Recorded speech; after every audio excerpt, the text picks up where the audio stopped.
Eu tenho que continuar porque o Paysandu anunciou 4 novos reforços para a sequência do Campeonato Brasileiro da Série B. Mas será que esses jogadores vão conseguir agregar qualidade ao elenco bicolor nessa situação difícil que se encontra o Paysandu? Então no vídeo de hoje vamos analisá-los e também falar do cenário caótico que se encontra o clube atualmente.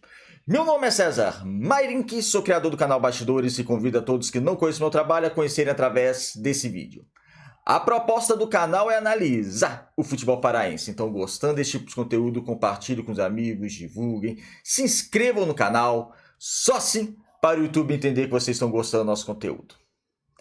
Sem mais delongas, após a inscrição de vocês aqui no canal Bastidores Pará, vamos analisar os reforços do Paysandu e também falar do cenário atual da equipe bicolor.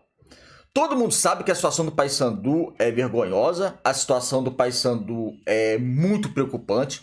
O Paysandu hoje está virtualmente rebaixado, sim, tá? Virtualmente rebaixado, 24 jogos, 4 vitórias. O Paysandu vai ter que ter uma sequência de vitórias que não teve na competição.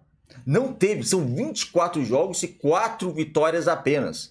Essa rodada foi péssima para o Paysandu, que os rivais, no sentido de rebaixamento, de zona de despromoção tal, venceram. A maioria venceu, a diferença é de 7 pontos. A situação do Paysandu é extremamente preocupante. E o que a diretoria fez? Agora contratou vários jogadores. Já tinha feito isso na janela de junho, julho, e agora contratou vários jogadores. Por quê? São contratações de desespero. Não vai conseguir o Paysandu, só jogador de Série C e Série D, mas é isso, tá? O Paysandu vai conseguir, essa altura do campeonato, sem dinheiro, tá? A verdade é essa, sem dinheiro, contratar jogadores só de Série C e Série D. E não tem dinheiro porque contratou muito errado ao longo da temporada. O dinheiro que poderia ser investido no bom jogador, foi investido em jogadores ruins, em jogadores fracos, porque o planejamento foi mal feito. O Paysandu está nessa situação pelo planejamento feito pela diretoria do Paysandu. Ela é a principal responsável dessa situação vergonhosa que se encontra o clube. O Paysandu hoje tem uma mancha, está fazendo outra mancha em sua história, sendo lanterna do Campeonato Brasileiro da Série B. Então contratou alguns jogadores no desespero. Gente, eu vou adiantar aqui. Se o objetivo do Paysandu fosse começar um brasileiro da Série B, brigar por acesso à Série A, não contrataria nenhum deles. Nenhum dos que eu vou contratar agora. A gente vai ver um por um aqui, tá? Mas já adiantando, não contrataria nenhum. Nenhum. Porque são jogadores que talvez, eu creio, analisando, não vão agregar tanto. Talvez um ou outro possa agregar nesse momento que não tem quase nada o Paysandu. O Paysandu não tem um meia de articulação. No plantel tem o Denner, tem o Wender não joga, o Denner quando joga não joga bem. Então assim, aí contratou dois, sendo que um deles nem é um meia de articulação, por assim dizer, é mais como um segundo volante. Então assim, foram contratações mais no desespero, tá? Prestigou, então contratou mais 2 atacantes, à base do desespero, porque é o caminho. Talvez seja o único caminho, contratar um monte de jogador para ver se um ou dois vinguem. É o correto? Não, não é o correto. Mas apertou o botão de desespero na Curuzu. Ou faz isso, contrata de maneira aleatória, sem análise. Porque assim, amigo, analisamos o jogador. Se o Paysandu analisar o jogador, realmente for criterioso analisar o jogador, não teria contratado 80% dos jogadores que contratou na longa temporada. Então esse negócio lá, nós analisamos o jogador, não. Contratou na base do desespero. Porque tinha que dar uma resposta, tinha que contratar e contratou a base do desespero. Para mim, cabe à torcida apoiar, porque um planejamento mal feito, mas que não rebaixe o clube, é muito melhor que um planejamento mal feito que rebaixe o clube. O rebaixamento é trágico para uma instituição como o Paysandu. Estamos falando de rebaixamento para a Série C. Querem colocar o Paysandu de novo na Série C. Eu até abordei aqui em outros vídeos, e hoje a realidade do Paysandu é essa. É cair para a Série C. Parece que a Série C é o momento de glória da instituição do Paysandu, para conseguir acesso, brigar, porque não vai cair para a Série D, então vai ficar na Série C. Brigar por acesso, aí conseguir o acesso, torcida comemorar, aí vai para a DOCA, aí tem a Aerolobo, tem isso, aí os diretores, muitas pessoas que rebaixaram o Paysandu em anos anteriores, vão lá comemorar, falando que o trabalho foi bem feito. É isso que parece que querem. Aí tá na Série B, ficam 1, 2, 3 anos, cai de novo para a Série C. Se fosse Série A com Série B, poderia até tolerar durante um tempo isso. Mas estou falando de Série B para Série C, gente. Será que era difícil montar um plantel, um elenco do Paysandu que conseguisse vencer mais de 4 jogos em 24 disputados do Campeonato Brasileiro? Será que era complicado fazer um elenco desse? Não, né? Pela torcida que tem. Mas o planejamento foi esse. Planejamento foi esse. E vamos agora analisar os reforços que, para mim, olha, meus amigos, não contrataria nenhum. Contrataria por esse cenário desesperador. Por desespero, sim. Porque vão contratar, contrata 10 para ver se 1 ou 2 vingam. Tá mais ou menos assim. Endivida mais o clube, mas tenta fugir do rebaixamento, que seria muito trágico, tanto tecnicamente quanto financeiramente. Mas, sinceramente, vamos lá. Vamos debater nome por nome. Eu não sei se eu já tô meio... reconhecer para você, meio... Muito triste eu tô com a situação do Paysandu, mas, sabe, extremamente desgostoso com essa situação, sabe, que colocaram o Paysandu e não merecia colocar, porque eu não consigo enxergar muita qualidade e agregar esses jogadores ao elenco do Paysandu, mas vamos lá. Primeiro, vamos analisar o Denilson. O Denilson, atacante, ele estava no Botafogo da Paraíba, disputou 17 jogos na Série C, marcou 4 gols.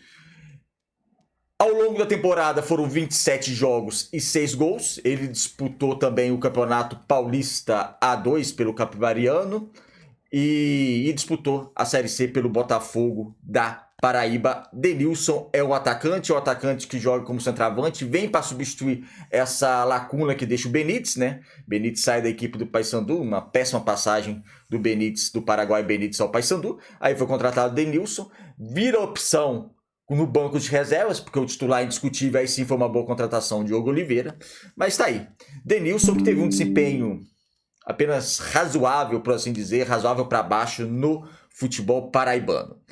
Outro reforço da equipe bicolor é outro atacante. Trata-se de João Marcos. João Marcos, 28 anos, o mineiro, que pode atuar como centroavante também, mas pode jogar também aberto.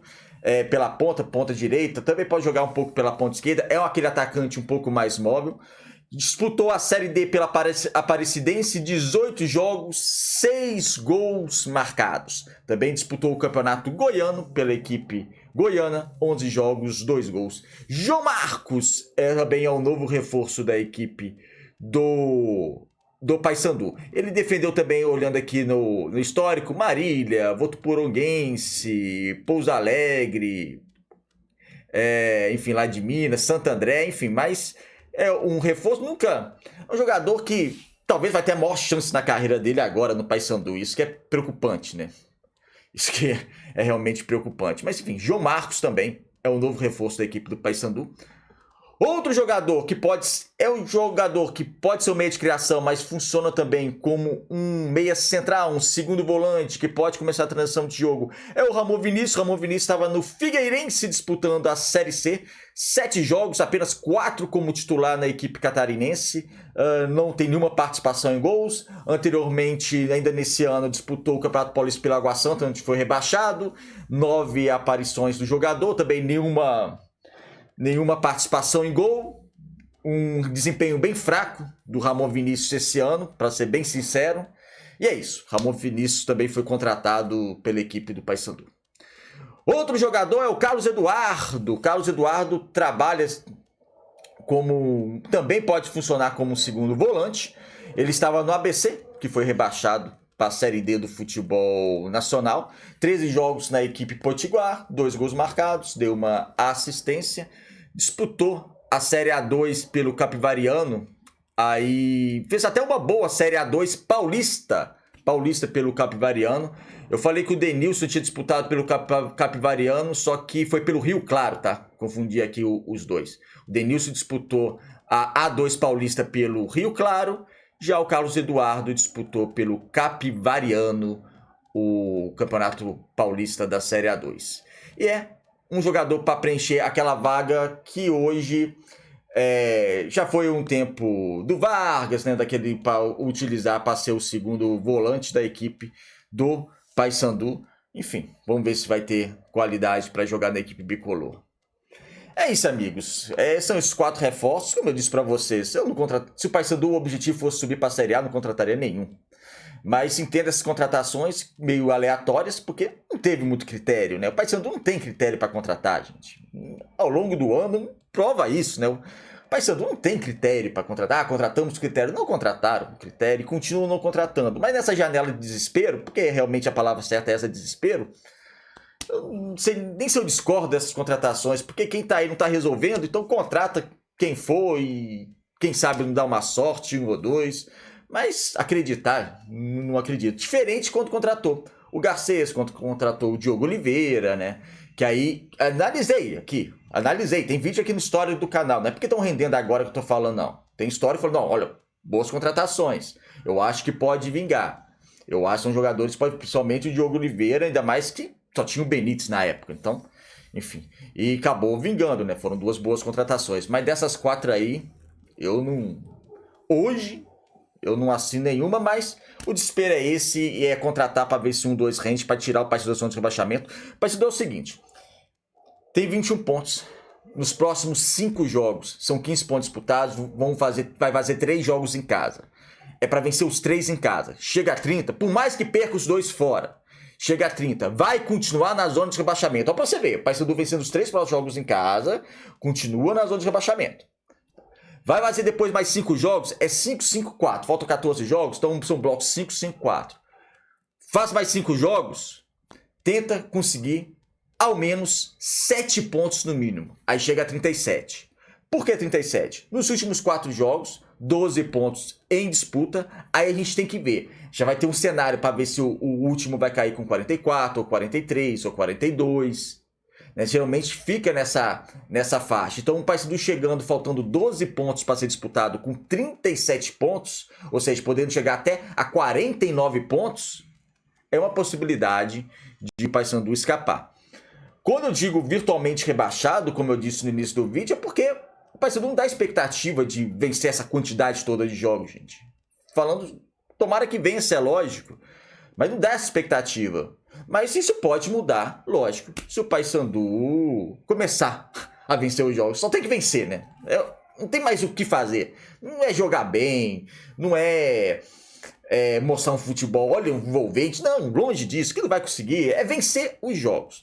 Então, nesse primeiro bloco de 5 jogos, chegar a 30 pontos. No segundo bloco, chegar pelo menos a 37. E no último, a gente vê a pontuação que necessita o Paysandu a livrar do rebaixamento.